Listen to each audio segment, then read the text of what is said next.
everyone. Welcome to GR 2023, I guess. Wow. It is it's fourth event in a row. Yeah, That is something. that is more than something. Honestly, I'm kind of shocked we haven't been like, all right, I need a buffer year at any point, but we just keep that moving buffer through. you're talking about? That's like weak people talking. Come on, we don't do that. Well, if you haven't been here before, welcome, firstly. But I also think it would probably be smart for us to introduce ourselves. There's two of us that you can see right now. That is both me and Frank, who I think is like to my right or my left. I'm not positive. I'm on the right side of the overlay. You're on the left side. Okay. Yep. Sweet. But we are the co-founders of the Greater Restoration. If this is your first time here, I recommend checking out our website, and I'm totally in chat right now, so I'm just gonna do that. Never mind. And if it's not their first time here, they're probably already Didn't work. fairly familiar with my face, because I'm here on a weekly basis. I'm here on a weekly basis. That's true. I just work here. We co-founded this fundraising event and have been running it for a while now, and we are joined by our two other organizers for the event, both Frey and Alice. Say hi, you two. Why is Hello. Nightbot being rude? Hello. Because Hello. Nightbot wakes up in the morning and chooses violence, It does. and it's also called Nightbot and does not want to work during the day. Correct. I'm gonna fix it. Never on gotten that. that thing to work before. It's fine. It'll probably work once I fix that. But yeah, There we go. wow. Honestly, I know I've told this story before, but it's so funny to me because this all started because Frank, you sent me a random friend request and DM on Discord and was like, Yeah. "Hey, you run tabletop streams. You want to do a charity game?" And I was like, You do that, right? "Yeah." Like I know jack shit about it. Like, you want to do that? And for some And, reason you said yeah. yes. I was just like, it's funny. I like never answer like DMs and DMs. things like that. So I was just like, you know, like why not? Right? Like, let's just see what happens. And here we are. And that's why you put so many 2023. points in Amazing. charisma, kids. It works. God, Maxed it right out. next it right now. That's right. That's my only good stat. Like, my wisdom stat is my dumb stat. Is it tanked? Is it pretty low? I feel like high wisdom, low intelligence for me. I'm just moving through life. But we have such an incredible amount of games this year, and a wild spread too. We, as always, want to make sure that we're showcasing some amazing members in the tabletop community and also amazing games. So I know today we have, and I'm biased about today, because today we have an amazing game coming up at noon EST, run by Keith Asada, who is incredible. If you have not seen his work before, seriously stay tuned. We have an interview coming up with him in like 20 I don't know, minutes. A couple I of don't minutes, know. yeah. Yeah, like, I don't know, soon. And also his game coming up at noon EST. And then after that, there's an interview with a TeahouseTales. Don't know who they are. What kind of jerk? Yeah, some jerk. And specifically, I'll be running and talking about Call of Cthulhu, which is a really interesting system that I'll have a lot of complicated thoughts on, but a very, very interesting and weird game that I'm hoping to bring to y'all today. Tomorrow, Frank, do you want to talk about tomorrow's games? Yeah, tomorrow we're gonna be like, it's gonna be a very busy day for me game wise for sure. Because I'm gonna be in two games, one as a GM and one as a player. First game of the day tomorrow at noon is gonna be making the band slash blood. It's gonna be a Vampire Masquerade B5 game run by the wonderful Dimples and Dice, who has been here on the channel many times previously, either both through campaigns and as a storyteller. And then later on, at around that's at 5 Eastern, yeah, I'll be running Norwood Secret, which is a yeah, let's call it a heist. It's gonna be very heist adjacent. It's gonna be very fourth wall breaking, but it's gonna be fun. Heist adjacent. I say adjacent, My yeah, somewhere in the favorite. mix. There's like a sprinkle of heist. Kind of heisty. Yeah. I'm really looking forward to airing the interview that you and I had together about your game because it is wild. It really is. It's a weird one, but I'm super into it. Oh, and then Sunday, we have, if I remember correctly, if my brain serves, we're opening up the day with Weird Wizard School. Yep. From Stephanie. Yep. At I believe that's noon as well. Yeah, and all our games start at noon, and the other game that starts 5. That we have like a fairly structured schedule. Consistent. Yeah, and some bullshit in between. It'll. Let's be honest. It never stays consistent. Something will bend. Something will break. But Weird Wizard School is going to be a one-shot run in a system I had never heard of, and I'm really eager to see played, called Spelljammers with a Z, I think. And I'm all about indie systems, and I'm really, really excited to see like where this goes and what this is going to be. And then right after that, another indie system, The Company, going to be run by Happy Capster or Maria. And I believe the name of that game is the Eurydice Incident. And I had the pleasure of sitting down and talking with everybody about their games. And I know the Eurydice Incident's going to be a little creepy, a little like alien themed, body horror kind of. So look forward to that. Yeah. No, we have like 3 days of amazing game. Amazing. I'm super happy to see all the cast for each game. I know they're going to create. Oh, wait a minute. I just need to adjust the caption because I see that because Derek talks so fucking much, it's cutting me off. It's cutting It you off. is. I talk too much. Hold on, it might fix if I talk just a little less. No, it's all good. I'm just gonna, tell like. There we go. Let's adjust that. My allergies are bothering me so much this morning too. It picked a terrible. It was just like, hey, it's a there you go. GR. It should be fixed. Yeah, it's gonna be some amazing games, some incredible people playing those games. I'm very excited to watch all of them. Oh yeah, 100%. And like something I feel like talking about because I think it'll be fun. I shouldn't even talk to me. Thank you, Celine. Yes, you're right.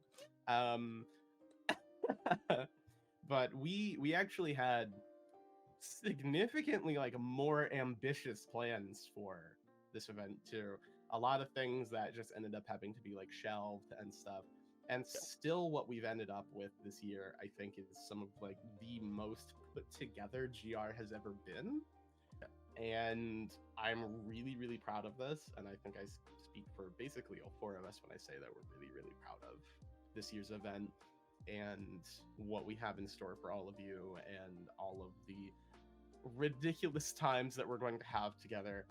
And next year, we're hoping all of those things that we ended up having to shelve are going to come back out of the woodworks and into the event proper. And I can say, if you like this weekend, definitely make sure to follow us, to check out our social media, because we will be back both for regular content and next year in April. And it's only going to get better from here. And we're really, really excited about it. I plan of making this a regular thing until like people get tired of my shit. So yeah, pretty much same. Yeah. But hey, why are we doing this, and who are we doing this for this weekend? That's like a very important question, and that I'm sure that people that may be listening right now or watching or whatever you're doing, may be wondering about, right? So yeah, we're doing this for, between Take This, which is a wonderful organization that does support mental health through the power of gaming.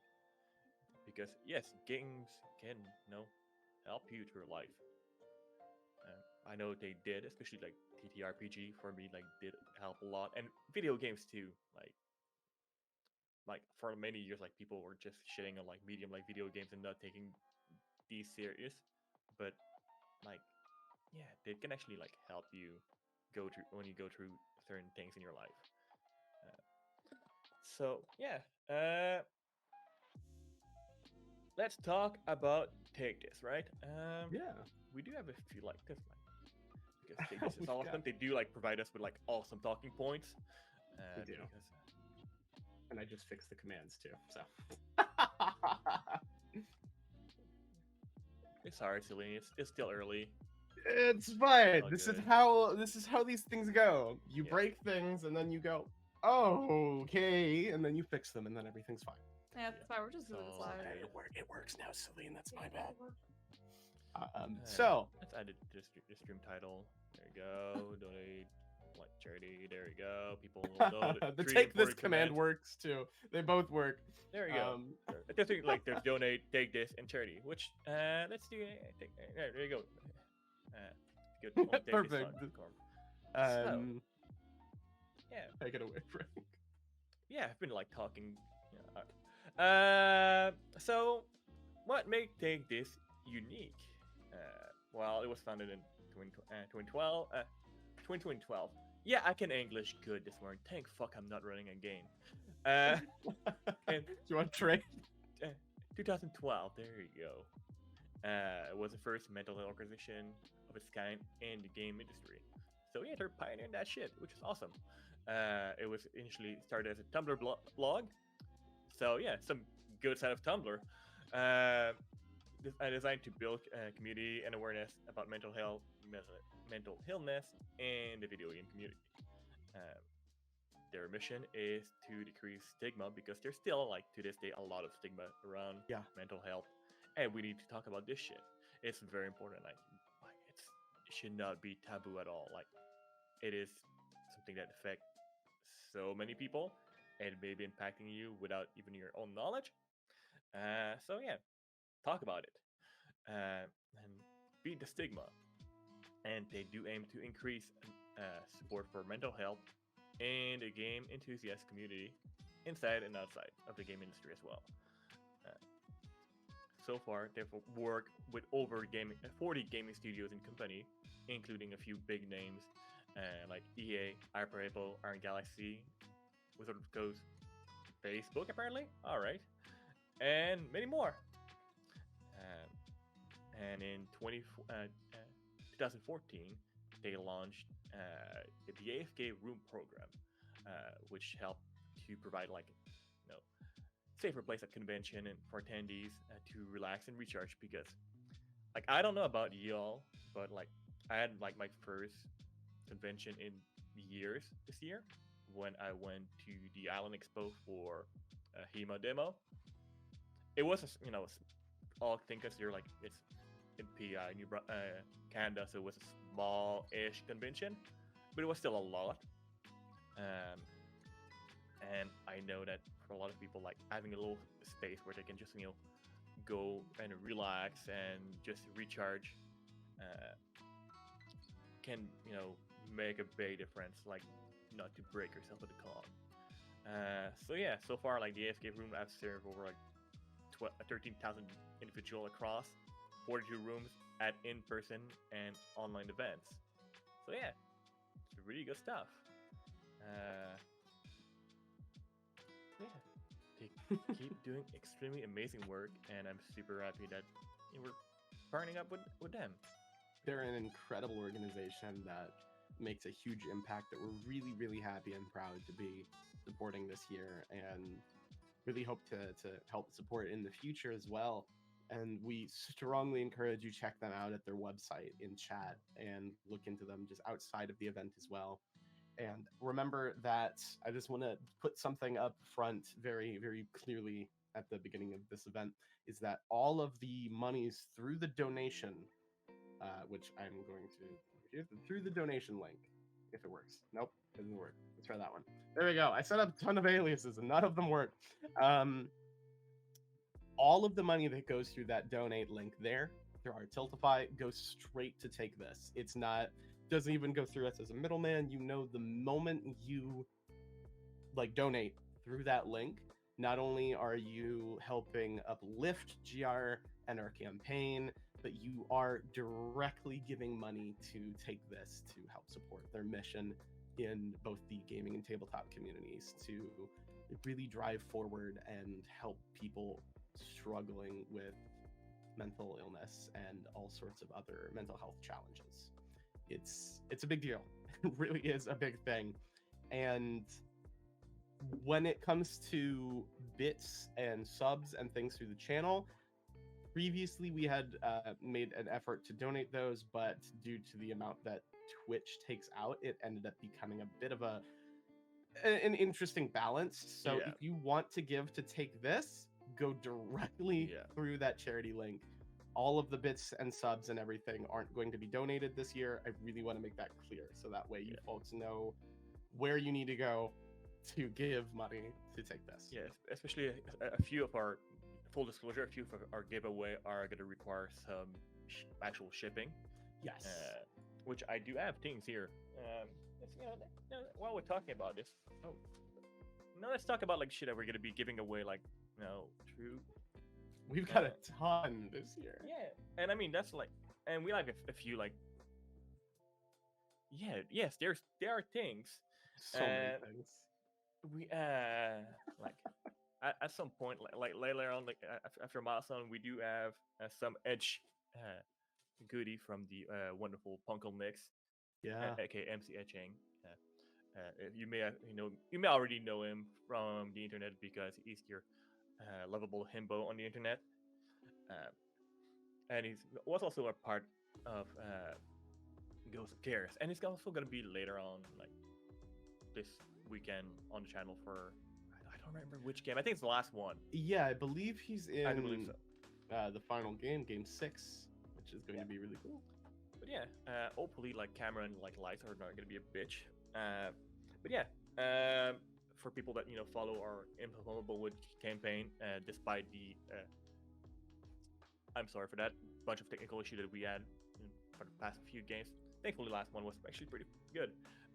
We do have some advanced reader copy from Humblewood, so they're still very good. All the content is in there. It's just that. No, but, got so much stuff in a box besides. Yeah, so much stuff in a box. With the printing process was not like perfect. So it might just be like card may be slightly different, but still good. Of Humblewood, I love that campaign setting. It is very good. It is adorable until you start thinking about the concept of like anthropomorphic animal with actual living animal. Then it becomes very weird. But let's not dwell on that. We also have a few of the deck of many spell cards that we're going to be giving away from our friend at 1985 Games. We have a deck of story booster pack, and you heard me talk about it, especially when the Kickstarter launched, and I absolutely love those dice. The VHS dice. We have a set of the VHS Ruby VHS Red, right? dice to give away. So yeah, we have a couple of things. We have also like some lovely community member are like more or less sponsoring us by providing a few other things to give away. We're gonna have some PDF from the Goblin Society games. I think it's right. Yeah, that's right. We're gonna have some wonderful stuff from the Wandering DM as well. Yeah. And we've been working on a few things, like 5 compatible stuff. His own RPG system. We're gonna have a copy of that, and an adventure for the Witcher that he worked with. Tome of Chaos with Artel Saurian. Yep. So that's. And I believe that his own TTRPG is Journey to the Black Mountain, and it looks really, really interesting to me. I'm gonna have to play it later on this really year. Cool. It sounds super fun. We also have, among so many other things, if we go through everything, we'd be here for a while. But we have some gift cards from Die Hard Dice that'll be coming through. We have, I'll be giving away some Steam keys to the indie horror game World of Horror. It's very apropos to my game this year. I thought it would be funny. And both Frey and I are giving away a handful of, we're raffling specifically a handful of commissions for our artwork. So definitely check some stuff out. We have so many cool things, and there's more cool things coming too, based on some milestones if we raise a certain amount. And I just want to, I think we should probably start wrapping up here to get into like interviews and like the actual content and things. But I'm so excited, and I just really want to share with folks that our first milestone this year of $1,161 raised during the event will actually break 10,000 total dollars raised by GR over our main events only. That will kind of bump us above that milestone, and I don't know, that's just like really exciting to me to think that over these past 4 events we're going to be able to hopefully break a $10,000 total raise for charity. And I would love to see us be able to smash through that and see where we can get. And on our milestones, you can also see that we have both 2022 and 2020 as milestones, their totals, to see if we can smash through those and see where we kind of fall this year amongst the GR events. So very, very excited to see how things go. If you are interested in donating, you can check out the panel below the stream or say !donate in chat.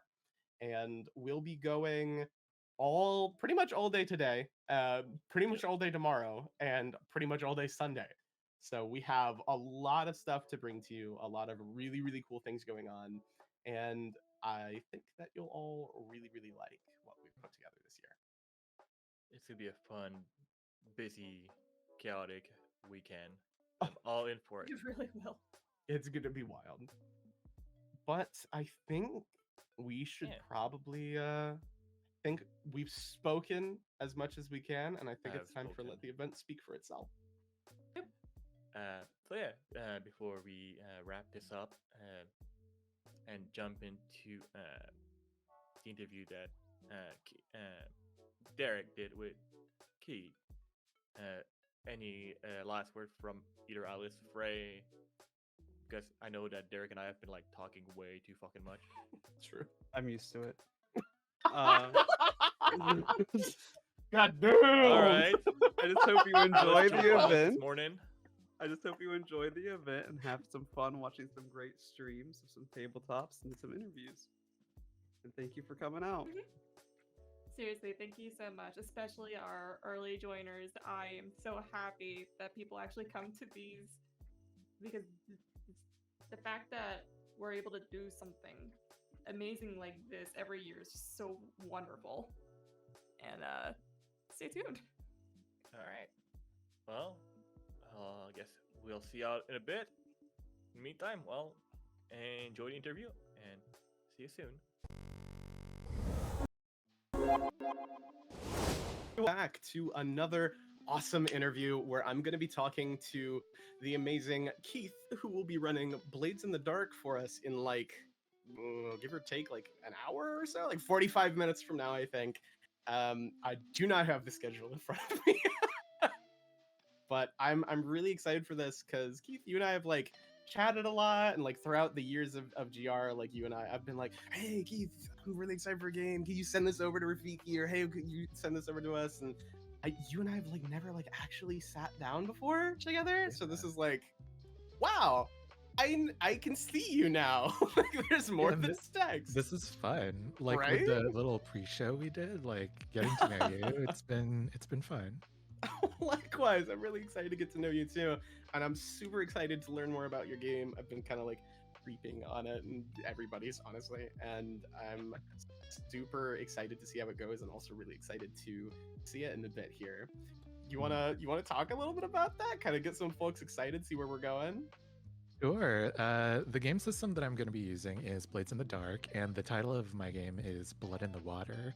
And the concept of the game is that the players are part of an established criminal organization whose leader was just murdered by some of the other criminal organizations in a sort of bid to take down their crew and take over their territory.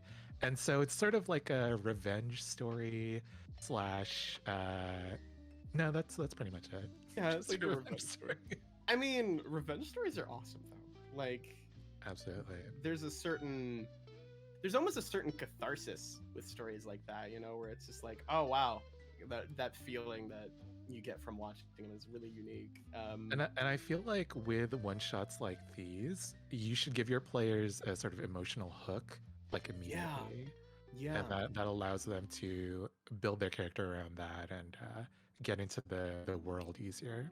absolutely. Yeah, that I've never heard anyone refer to it like that, like as an emotional hook. But like you're entirely correct, like a good one shot, because they don't have time to like prescribe to the world. You know what I mean? They don't have time to go, okay, I'm gonna get myself into this. I'm gonna read like the paragraphs that you sent me, and you know, there's not enough time to do that or to get to know your characters. So if you give them like something almost like relatable, like a strong emotional like latch on to, like it really kind of kicks that off. And you know, like subconsciously looking at like a lot of the one shots and stuff I've run, I'm like, oh wow, I did that.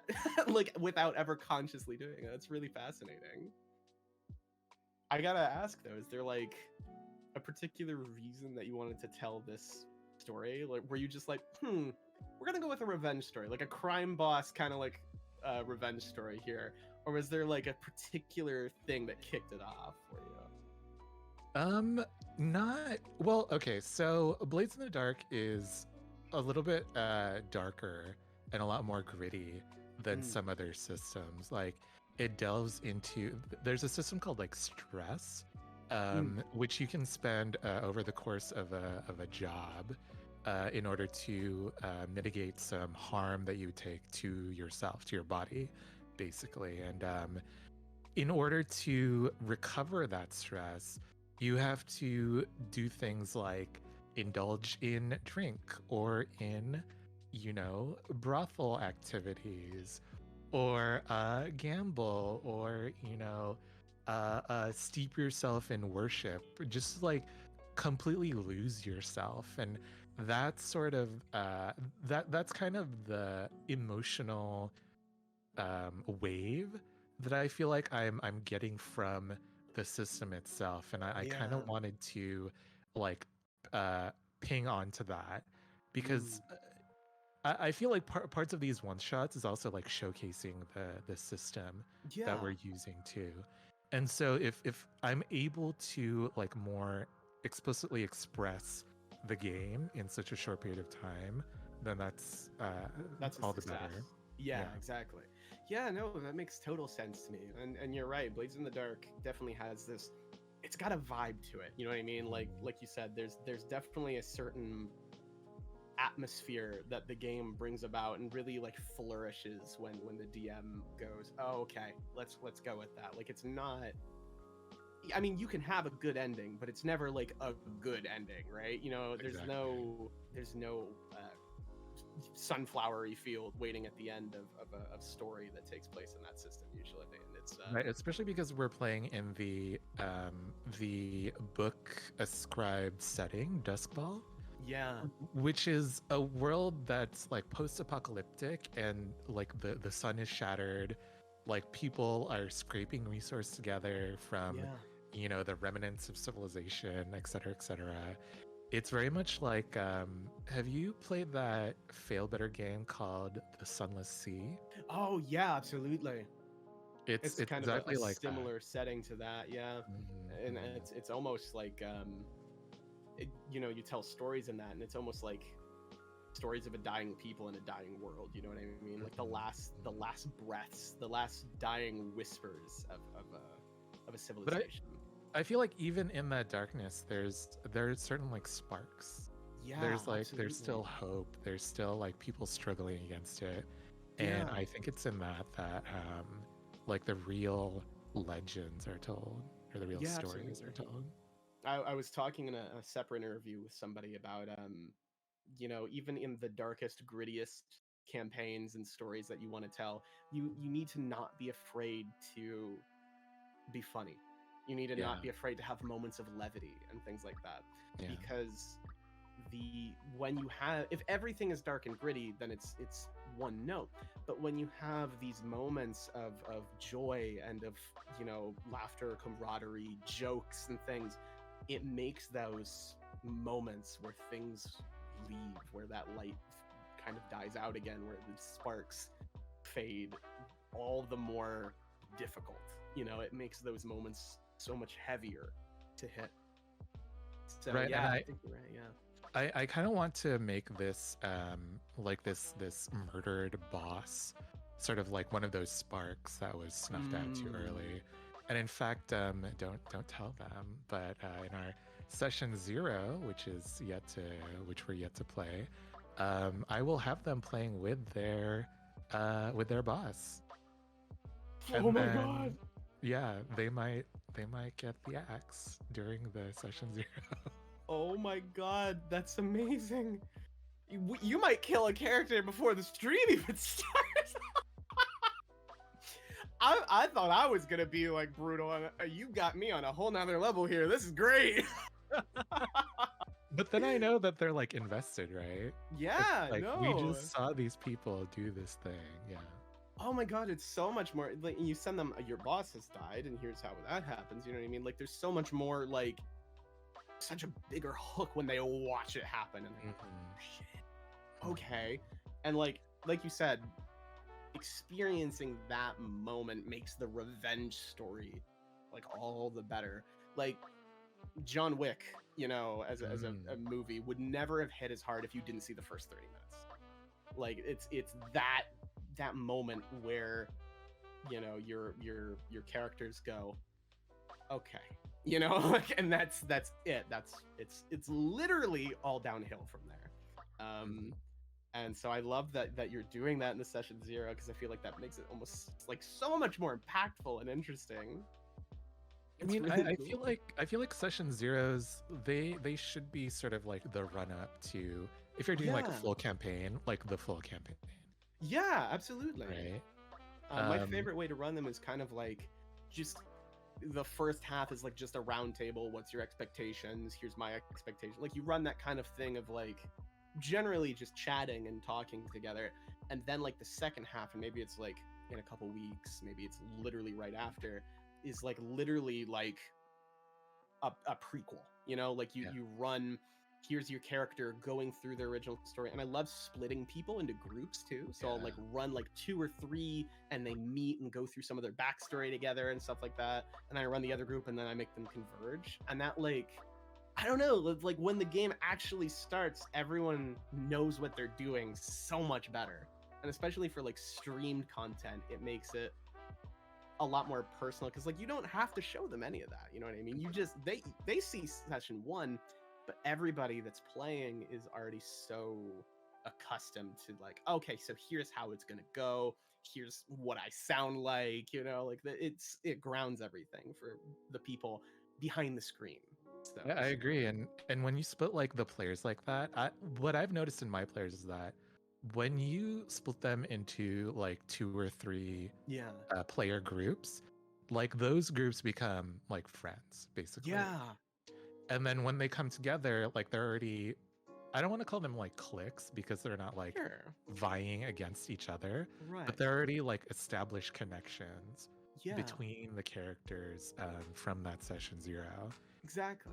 Yeah. And it almost adds a certain layer of depth, because now they have stories to tell each other and stuff as well, and it allows for, it's a lot more real than just, oh hey, you're in the same bar that I am, wanna kill a dragon, I guess. Like it adds a lot more like intrigue, I suppose, like because there's a lot more human connection already present, which I think is really fascinating. Mhm, mhm. Well, for this kind of like, mentioning like revenge stories, and of course the core rule book for the setting and everything like that, was there any like other inspirations for you for this game? Yeah, I think John Wick was a definite inspiration. Oh yeah.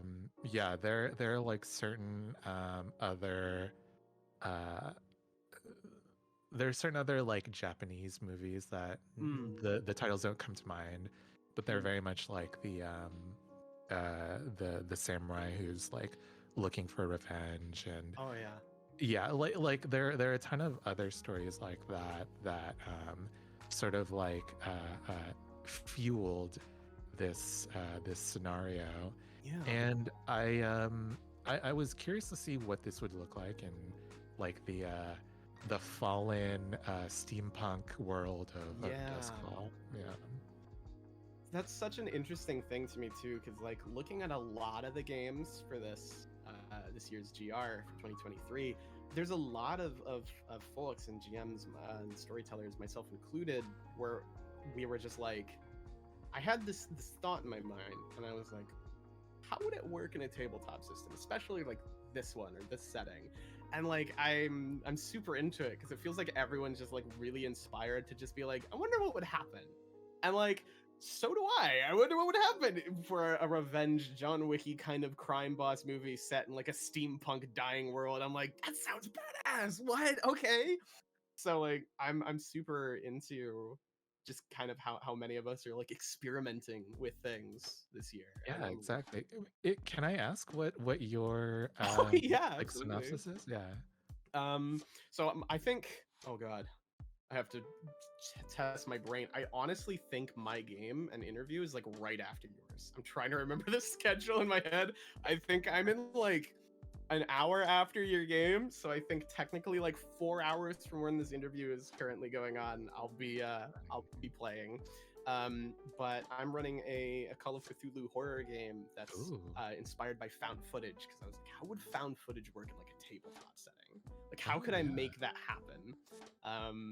And so it's going to be a very, very creepy sort of romp with a handful of our intrepid characters trapped in their old high school after they came back for a reunion before it was foreclosed, and they have found Aw. themselves stuck there with the things that have caused the rumors and bad reputation that the school has since garnered. So it's going to be, if you don't like scary things, click out of the stream for my game. I genuinely, I hate being like, don't watch GR and give money to charity, because please do watch GR and give money to charity. But also, there's gonna be a lot of like hand-drawn visuals and things of ghosts and stuff. So Ooh. like, genuinely don't. It will be pretty creepy. That's really cool. See, you're taking it to the next level. It's gonna be wild. I am insane. I'm not a good like excuse me, I shouldn't use insane. That's kind of ableist, but I'm not a good grounding person when it comes to GMing, because I get these weird concepts and then I go, okay, but what if I just like did way too much? You know, like what if I just stressed myself 2 months before the event, just tried to hand animate classic like pixel art horror game style and like graphics and things for this. It'll be That's weird, so it'll be cool. wild. Stay tuned. I'm looking forward to it because I recently started listening to the Magnus Archive podcast. Oh yes. Yeah. And Such a good I think I've choice. gotten to the part where things like start getting creepy for like Oh yeah. the main characters. I'm like, oh, I'm really into this. You're like, So I'm okay, pretty this is going. Yeah, so I'm pretty sure I'll be like into your Call of Cthulhu games. Yeah. I hope Yeah. so. I hope it's gonna be wild. And I kind of love that you and I are like back to back too, because we're gonna have. It's gonna be. I think we're back to back. I'm trying to remember the schedule. But if we are, it's gonna be like a really wild like kind of kickoff to the event with like all the vibes that you and I are gonna be giving folks that day. Like, well, it is going to be a weird day for games, and like They're I'm not ready. here for it. No, they're Yeah. not. Oh, but like that's kind of exciting too, in a certain way. Oh, Like, really? Yeah. having some just really bizarre games this year, because I think like everyone there's no games that I look at and go, yeah, that's like a safe bet. You know what I mean? There's no games I look at and go, everyone's gonna be like, yeah, let's sit down and play this. Like everything is so weird and unique, and I'm so incredibly happy about that because like a huge part of GR is like you said, not only showcasing the actual like games because you have a one shot like these, a huge portion of it is like actually showcasing that system and like what it does and how it works and getting people interested in it, which I love because there's so many tabletop systems out there. Like I look at how many are out there and I go, oh my god, I have tried like a fraction, you know? Yeah. And it's so exciting to me. I've trained my Twitter to like only give me like the good parts of the tabletop community, and I'm a little bit.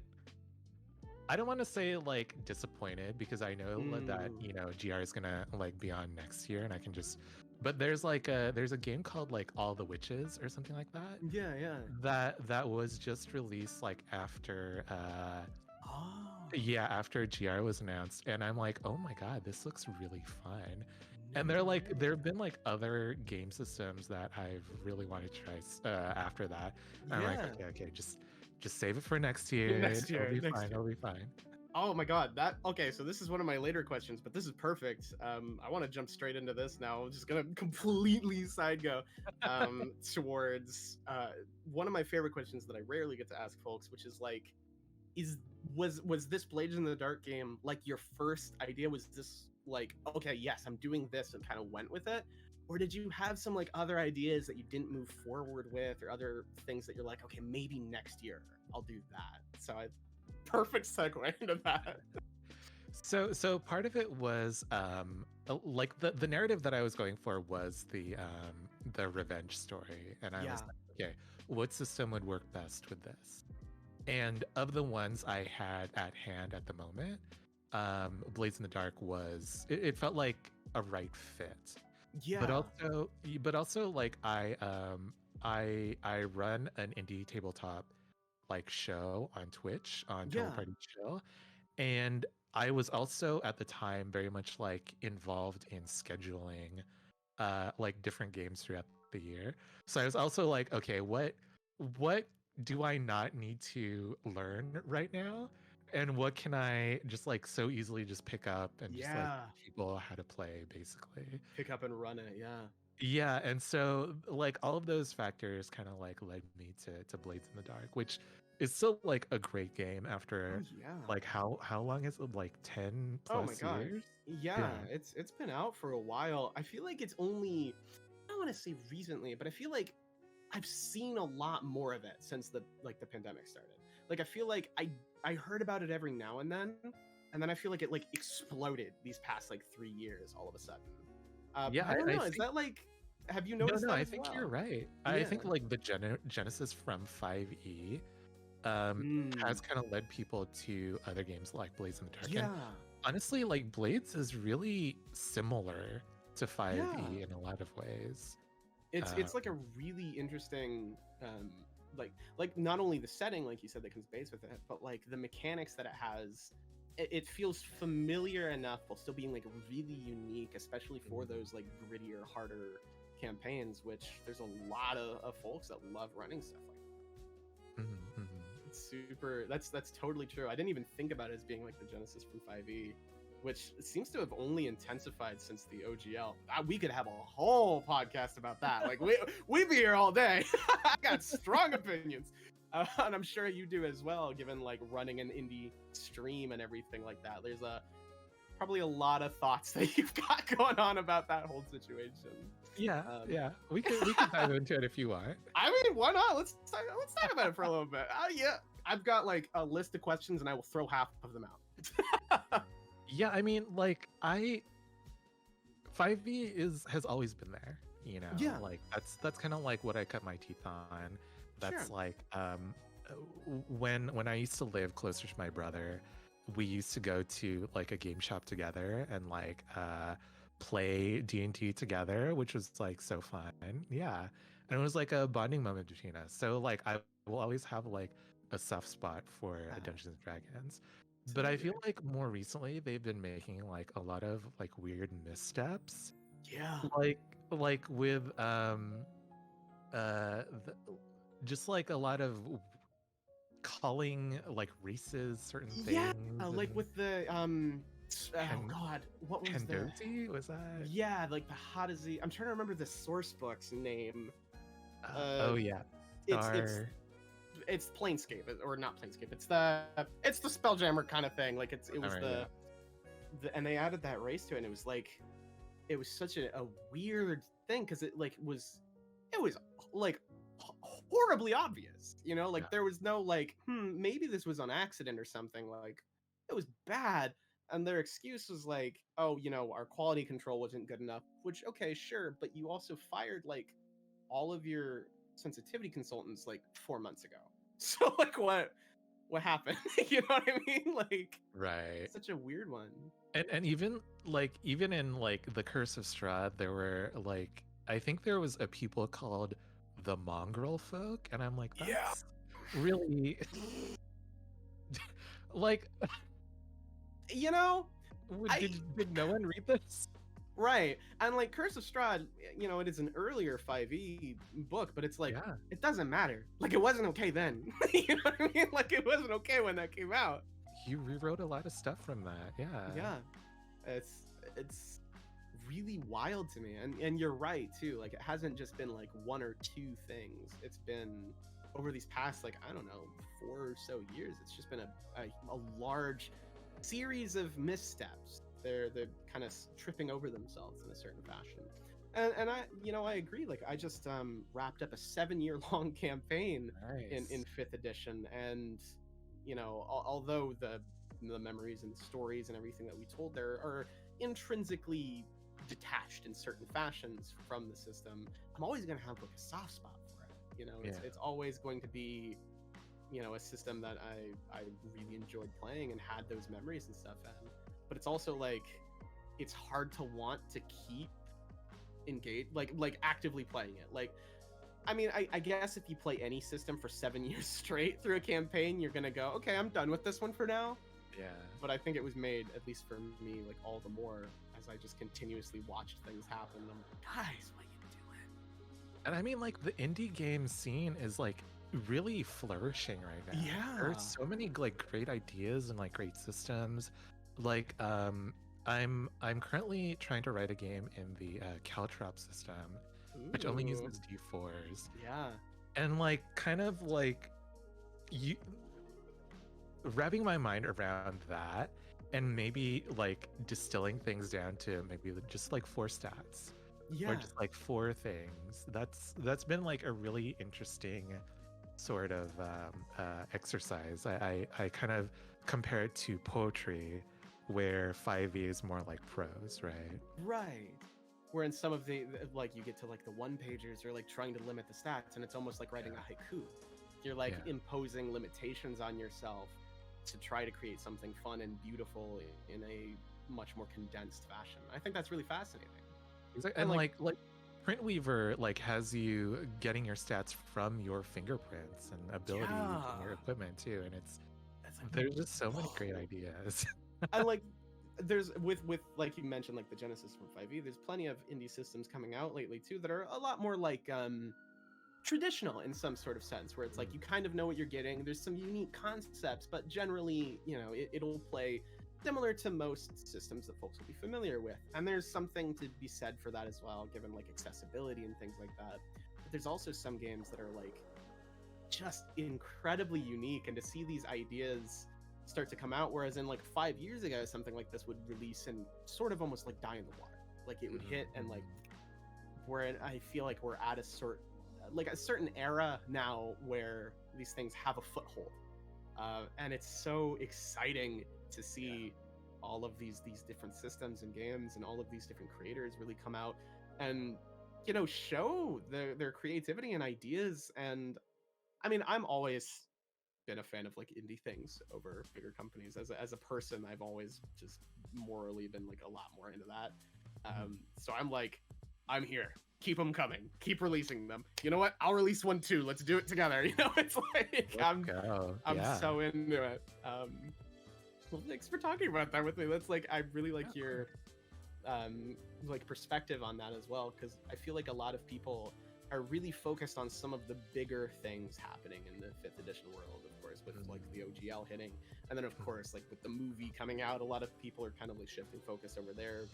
Some with better, like some with criticism, others who really enjoyed it. But I feel like a lot of folks haven't looked at it almost from a zoomed out perspective.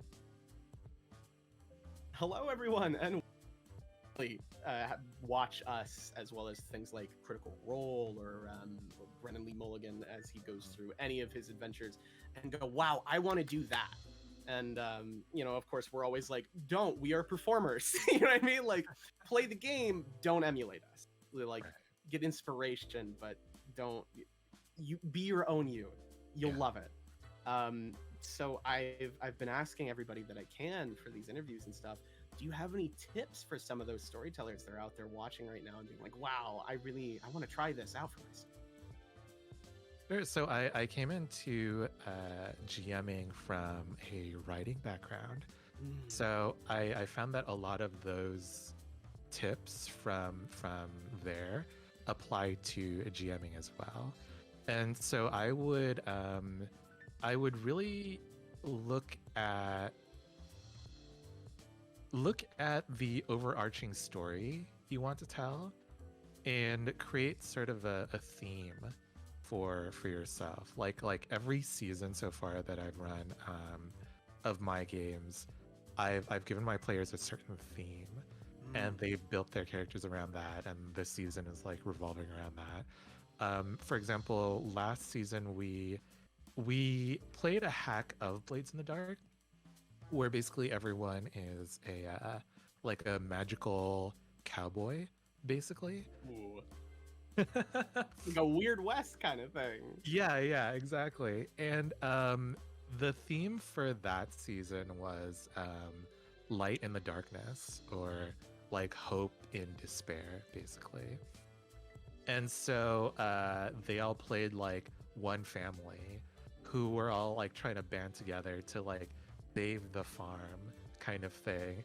And that was the narrative that we took through to like the end of the season.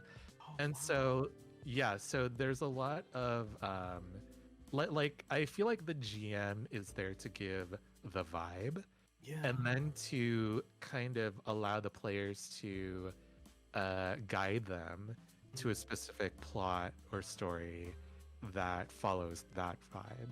Yeah, absolutely. I was talking with Frank about this just the other day. It's funny because he and I always talk about, anytime we get the chance, that there's like two extremes of DM prep, where there's him who has like a post-it note with 3 words on it, and there's me that shows up to a game with like 20 pages in a Google Doc. Still, I don't know, it just feels right.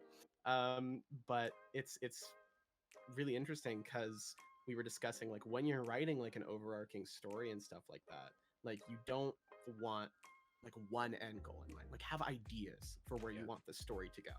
And because what sets tabletops, especially campaigns, apart from literally any other medium, video games, books, movies, shows, what really sets them apart when you have run a full campaign or run a full season of a game is it's collaborative storytelling. It's nobody, like, you can share kind of like what your plans are and ideas are, and the players can share the same, but at the end of the day, nobody really knows what's going to happen during those next like 3 or 4 hours. No one really knows for sure. And when you spread that out across, say, a full year, 2 years, 3 years, that the deviation in what you expect is so large, you know, like where you end up is so different than where you expect to be, and that's what sets it apart, and that's what makes it so cool. And so I really like kind of vibe with what you're saying, like coming in from like a writing background of like kind of letting your players guide you, like have your theme, have your story in your mind, like some ideas where you want to go, some ideas where it begins, and like the general overarching feeling that you want the story to invoke, and kind of going from there, and then just letting everyone craft it with you. Like that's what makes it beautiful to me in a certain instance. So I really I agree, and yeah. and allowing the players to have a hand in the narrative guiding as well, like a hand on the tiller, Hmm. kind of ensures their extended interest Yeah. in the story. I've found, because nothing is more interesting than having agency. Right? Yeah. I'm right there with you. Like, it's like if they wanted a story told to them, they'd, go buy a book. They'd Yeah. buy an Or audiobook. video game. Yeah. Yeah. Pick up a video game. Yeah. I feel like a lot of us sit down, a lot of the players sit down to go, okay, I'm not going to hear a story. I'm going to help make one, Yeah. Like, I mean, I've got like wikis full of lore and things like that I write, but in the end of the day, a lot of it is just history, because the future should be loose in a certain fashion. And Yeah. I mean, there is something to say for like not railroading your players, but giving them a path through the mountains and letting them diverge from the path every now and then, and maybe scaring them back with a bear. There's Yeah. something to be said for that. And one shots, especially for something like GR, where we don't have to think about it necessarily as we're sitting down, a bunch of friends around a table with pizza, as much as we're like, okay, so there is like an element of show. We have like 4 hours, so there has to be an end to it. Maybe you have that end in mind, maybe you don't. And it is a bit of a different environment to write these stories, and different restrictions in a certain fashion. And so it's really something to be said for working under those restrictions and things, for giving like defined endings of sorts. But like when you're running a full game, especially, like just letting them control that path in a certain way Mhm. really makes it unique, really makes it beautiful, as opposed to like other mediums. Yeah, and I like writing the binders full of lore for my world as well, but I also like bringing my players in on some of the world building. Like, Yeah. we've played the ground itself to prepare for like a different campaign, and then for the one I was just talking about, we played Beak, Feather, and Bone to basically create like the city where this family was based. And I used a lot of the organizations that came up in that game to fill out the faction roster in our like Blades in the Dark style game. Yeah. And so it's like it's very symbiotic, I feel like. Yeah. And it feels like there's a lot of like push and pull, and it's I enjoy that part of being a GM, I think. Yeah, absolutely. It's there is nothing like when your players surprise you. Like it is sometimes it's awful, but it's such a unique and wonderful experience in some ways. And I'm trying to remember, there's one of those like collaborative world building games I was interested in playing lately, and I really want to pick up. I'm trying to recall the name. It's like The Last Quiet Month or something like that. I'm trying to. The Quiet Year. The Quiet Year. Thank you. Oh my Yeah. god, The Last Quiet Month. So close yet so far. I have heard such incredible things about it, and It's so fun. there's so many like cool things that you can do with that. But I have kept you far too long. I could sit here and talk all night. This is great. This is fantastic. Yeah. Rafiki and I keep saying we need to just have like regular like podcast streams where we just bring someone on and talk for like 3 hours. Why And I'm not? like, Yeah. let's do it. Sign me up, honestly, if you guys are doing it.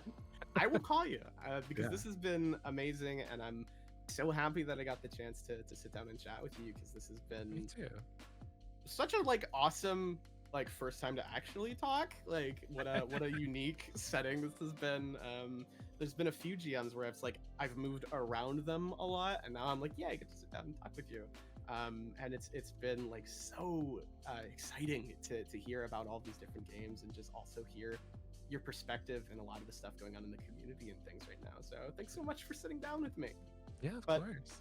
Before we close out, because I got way ahead of myself and immediately launched in talking about your game, could you go ahead and let folks know like where to find you and like your regular content and things like that? Because I want to send some folks your way to the amazing stuff that you do, and I would love it if you could talk a bit about it.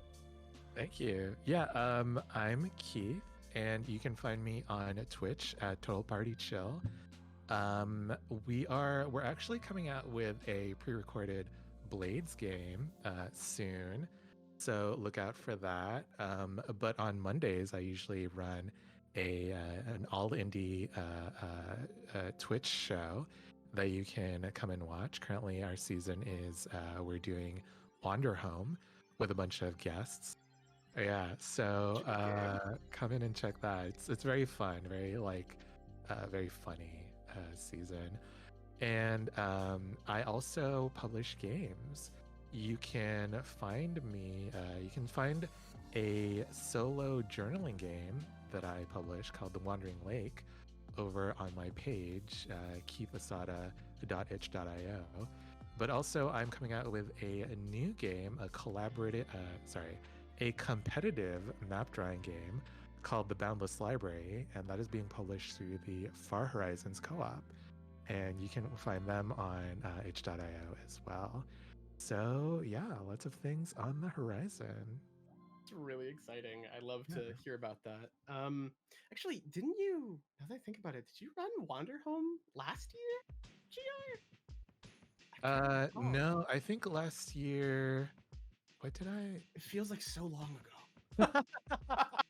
You know, like, how can 1 year feel like I'm just like buzzed, like blurred all completely across that? You know, it feels fast, but also like long at the same Yeah. time. It's I'm like, weird. oh wow, it's already been a year, and then I like try to remember something, and I'm like, I huh, can't. It's gone. it's just gone. It's gone. Well, I'm gonna have to check that because now I'm gonna drive myself wild not thinking about it. But thank you again so much for sitting down with me. This has Of been course. amazing. I Yeah. can't wait to give myself an excuse to call you back for another one. Yeah, let's chat again. And everyone, thank you so much for watching. Remember to stay tuned because this amazing Blades in the Dark, Blood in the Water, will be happening in like probably, because we ran late, probably like 15-20 minutes. So go get your snacks, use a bio break, come back and watch. And just a reminder that GR this year is supporting Take This, which is an amazing organization that is promoting and destigmatizing good mental health in the gaming and tabletop communities, and they do amazing work. I strongly suggest that you look into some of the stuff that they do. They're incredible, and you can donate to them and both help them and help promote the event at, I guarantee there's a link in the chat right now. There's probably also one in a panel right beneath me. They're going to be all over the place. We have so many amazing games coming to you this weekend, and we have so many awesome incentives and different milestones and rewards. So go ahead and donate. It's, if you can, of course. It'll be a really long and really amazing weekend. I cannot wait for you to see everything coming. Bye, everyone.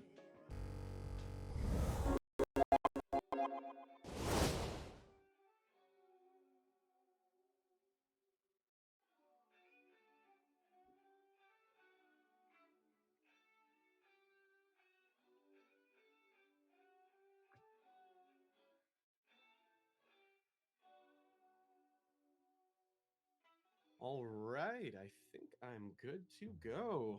Hello, everyone. You just heard me speaking, and now I'm doing it again. You just can't get away from me this morning. Hi, everyone. My name is Derek, or TeahouseTales. I am a co-founder and organizer here at GR, and I also manage the host team, and I'm happy to be introducing you to my amazing team that will be coming in and doing exactly what I'm doing right now over the weekend. So, this is a charity event. We have an amazing bar at the bottom of the stream that you can see that is going to tick up with donations. When you donate, there's going to be things that are going to, like rewards for you to donate towards, whether that's affecting something in a game or entering yourself into one of our many amazing raffles. And I fully agree, Celine. Let's turn that bar orange. And that is Take This orange too. It's really, I really like that color. But I am here to talk to all of you fabulous folks on and off for the next 40 or so minutes while the amazing Blades in the Dark game that Keith and I just discussed during that admittedly pre-recorded interview. Schedules are hard to manage. Just a few moments ago. So if you got excited for that, definitely stay tuned because it is coming up and it is coming up fast. So I'm really excited to move through that. But every time you donate during a game, during one of these empty blocks here where you're going to have one of my amazing team members, I see Celine and Witchy in chat. Both of them are on my team and I'm so happy to have them there.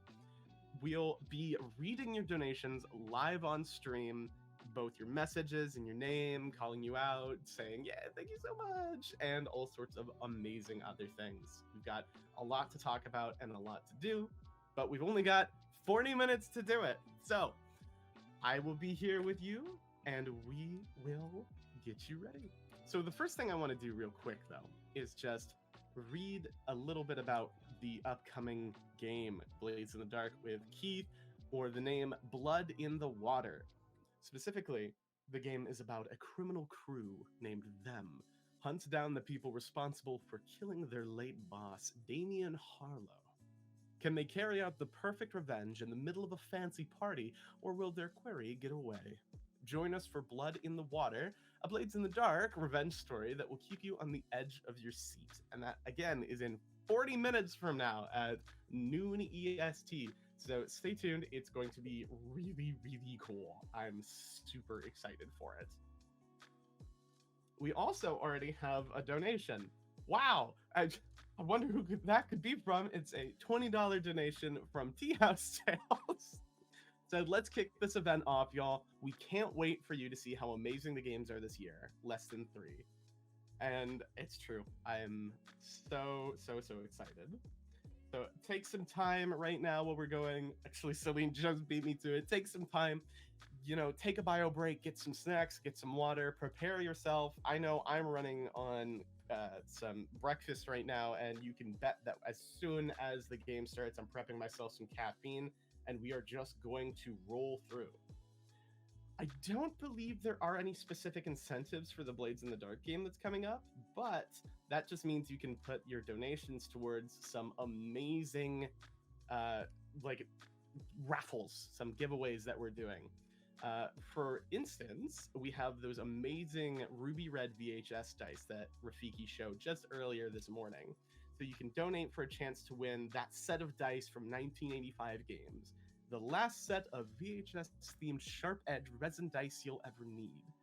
I honestly didn't know that I needed them, but now that I've seen them, I feel like I need them. I just want to say, though, that incentive is only valid for US addresses, so make sure you check that out whenever you are donating. We do have a lot of, like, not physically shipped US address required gifts as well, so there are some awesome PDFs, there's some Steam keys for some video games, there's some commissions from both Frey and I. So there's a lot of really, really cool stuff. I super recommend checking it out. All right, in just a moment.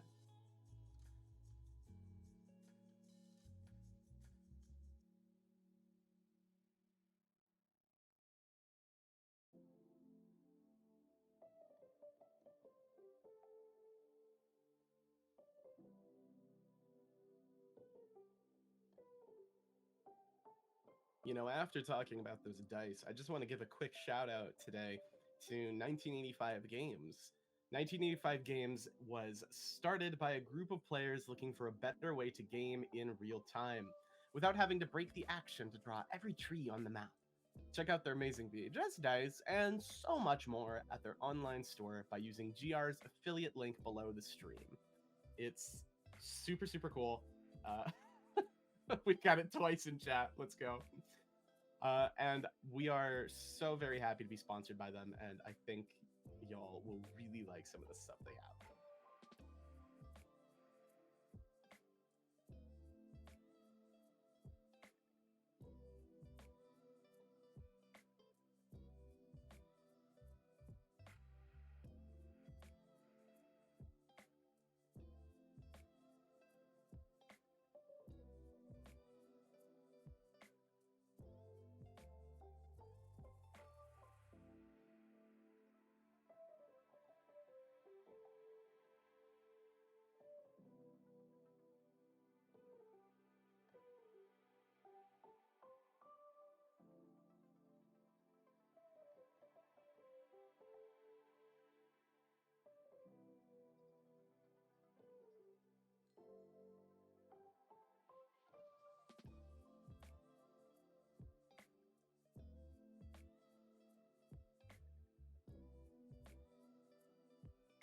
honestly super excited for this upcoming Blades in the Dark game. Like I mentioned in the interview, I believe I've never had the chance to play Blades in the Dark before, but I've always really, really enjoyed watching one-shots of it and other games. So I'm super, super excited to see how this comes out, and I think Keith is going to I was gonna say knock it out of the park, but I just started trying to find a water pun, and I got nothing. Coming up blank.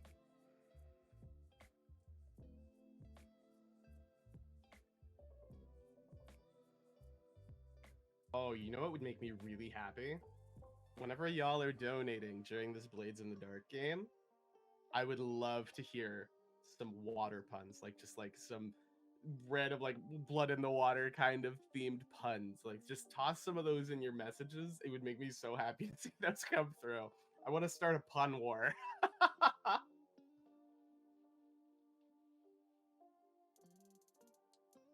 No, Alice, that's terrible. That was awful. I can't.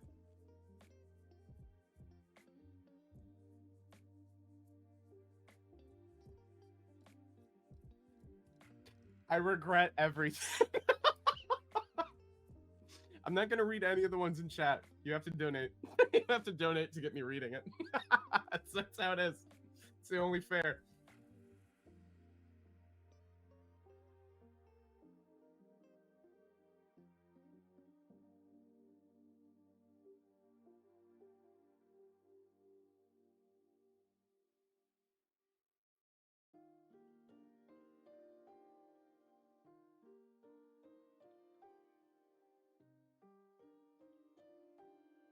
Y'all are destroying me right now. Well, at least you're giving me some semblance of energy this morning. I could use it.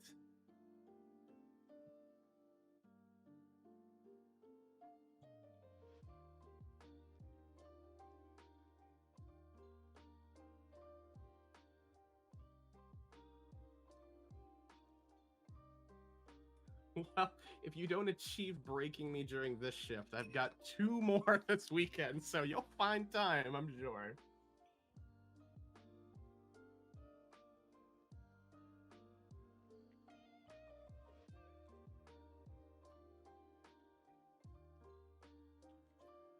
I'm just gonna put this out into the ether. How much caffeine is everybody running on this morning?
Can't tell if it's appropriate or narcissistic for me to read this one, but I want to tell you about one of our amazing incentives. Specifically, well, okay, so see, now I said amazing, so it's going to be narcissistic.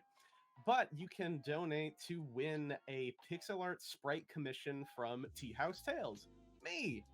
You can donate during any of the days this week to be entered to win one of 3 pixel art sprite commissions from me, the Storyteller of Reunion. So if you're interested in seeing my style, go ahead and watch my one shot tonight at 5 p.m. because there's going to be a lot of pixel art for that.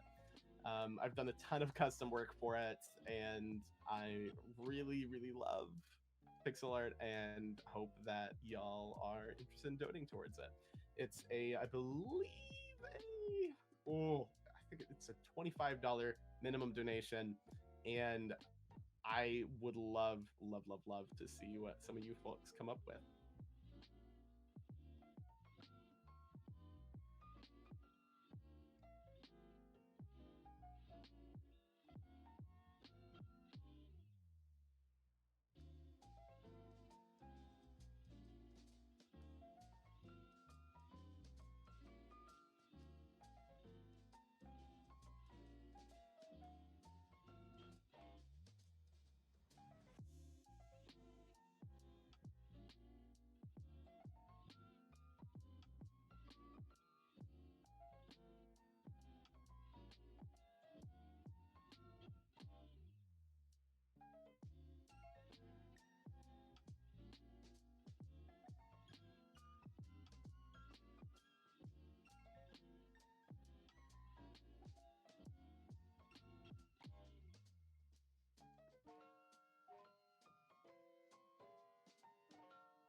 just want to talk about some of the amazing folks that are going to be playing in our, specifically the Blades in the Dark one shot that is coming up in just about 29 minutes or so, give or take. I'm so excited.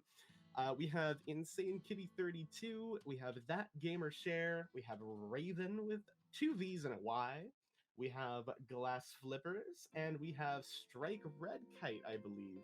And I love all of these people. They're so amazing in the community. I think Strike might be in chat. I know I saw him earlier. I'm not sure if he's still here. He might be just getting ready for the game.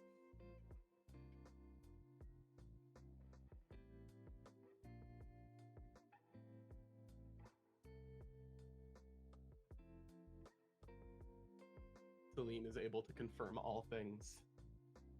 It's always lurking. That's terrifying.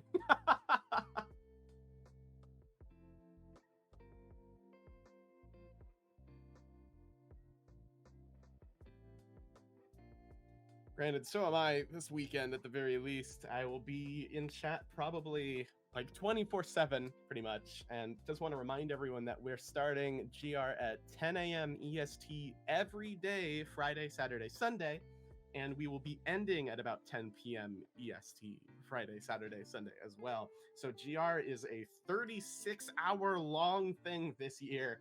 And you know, it's bound to run later than that as well. So stay tuned. We have so much stuff going on. 12 full hours of entertainment.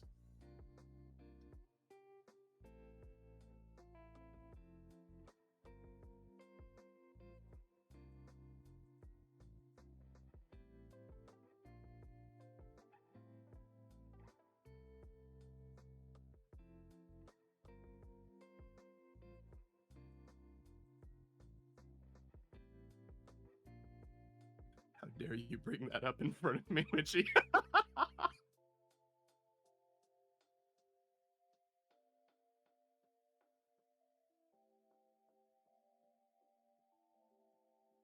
For those who don't know, I ran a Lancer game for last year's event that was supposed to be like 3 hours long, I think, and it was like 4.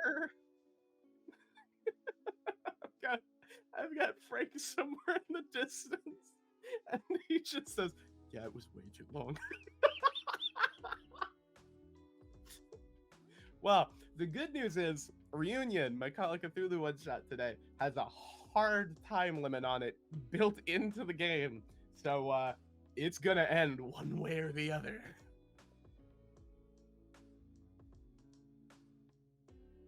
Oh, you're right, Celine. Right before my game, the game before that ran short and we ended up having to fill time. Oh god, what? I know I built a Gundam for Lancer while you and I chatted, but I'm trying to remember what kit I was making at the time.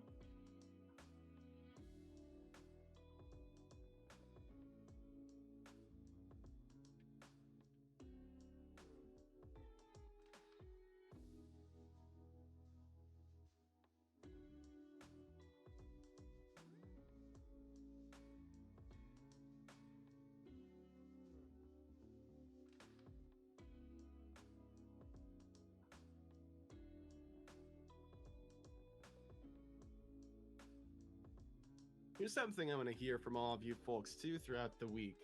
And week, that would be nice. One day, full week. But something I want to hear from all of y'all throughout the weekend as you watch these games and the interviews is, would you be interested in seeing us run more interviews like this during GR 2024? But not just with the storytellers for each game, but with members of the community like yourself, to bring folks on, staff members, players in the games, things like that, to talk about not necessarily just their games and things like that, but just stuff that they do and interesting hobbies and things. Would love to hear folks' interest in that.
I really am just absolutely vibing to this music as I sit here and just kind of like look over everything. I'm like, yeah, this is good.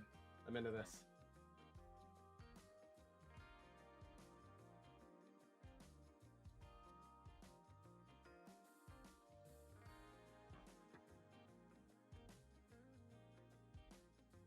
Frank sent me over like this massive playlist of music, and I just went through and like handpicked tracks for this year, and I think we ended up with some really chill shit. Like this is what I'd listen to in my free time. Like this is my alarm music that I leave playing over my speakers when I get up in the morning.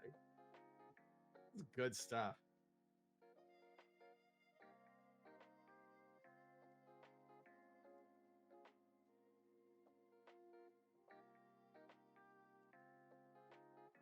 The puns continue, and they're not even water-based now.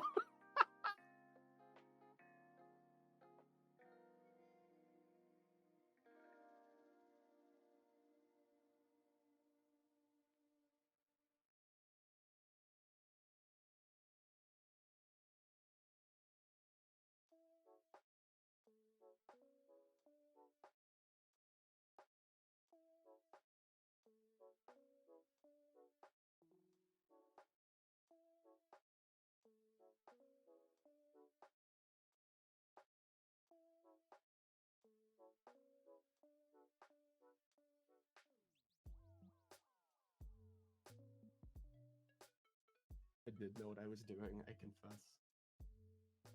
Oh, well, I shouldn't have done it.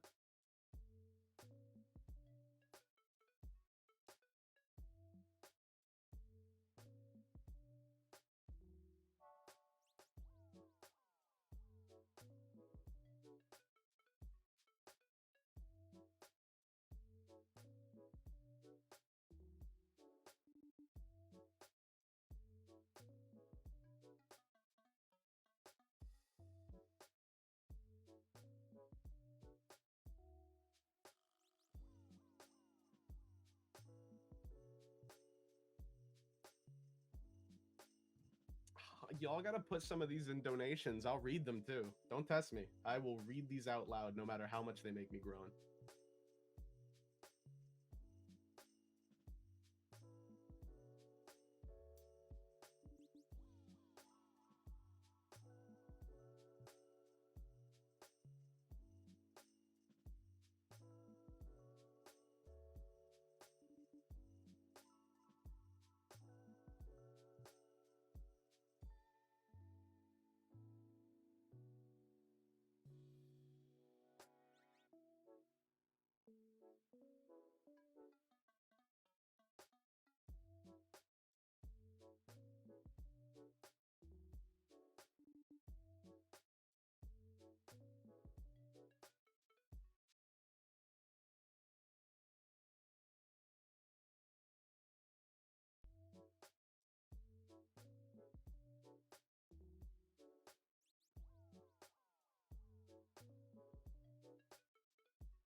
First game of the year is coming up so soon, y'all. I hope you're ready. I think, oh, I'm so happy that Keith is going to be the one kicking us off because he, as you saw from our interview, he has such an interesting concept for this game. And I think it's going to be like a really good tone setter. Like I mentioned, I don't think really any of the games this year is like a safe bet.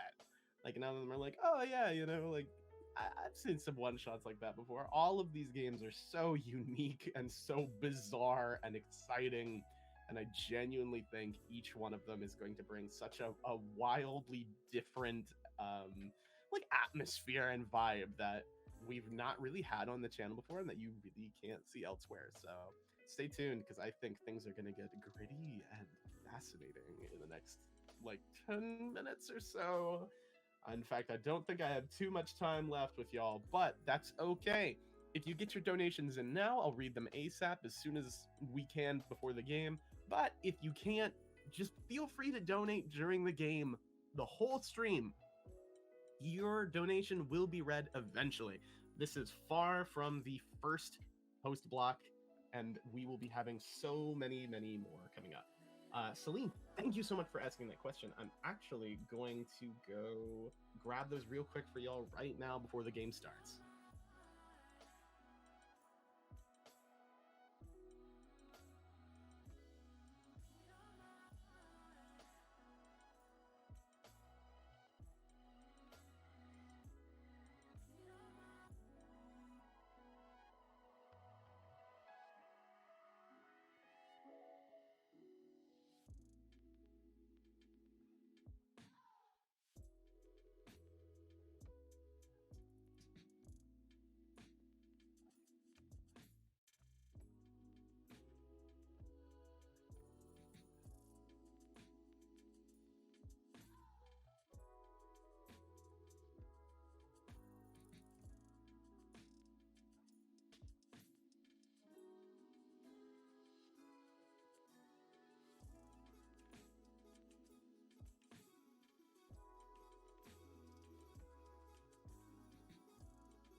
I am having issues getting the content warnings, but that is okay. I will get them as soon as I can and make sure they are available in command form and also set aloud on stream for y'all, because we want to make sure everyone knows exactly what's coming.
just want to mention that some of the games, I don't believe the Blood in the Water does, but some of these games this weekend are going to have built-in incentives so that you can donate through Tiltify and make some weird stuff happen in the game. So definitely keep an eye out for those because they will be a little wild.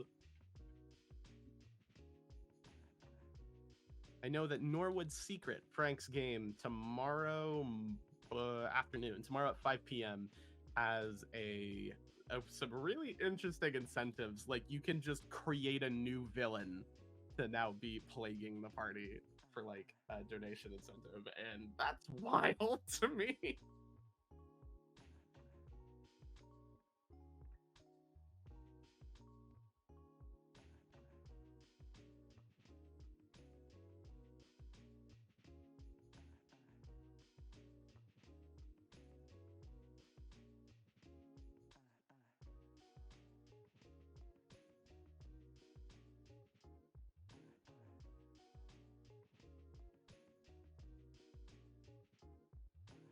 Okay, so I just got word that we're going to be switching over towards the game in just a moment. Again, I'll make sure that content warnings get read ASAP.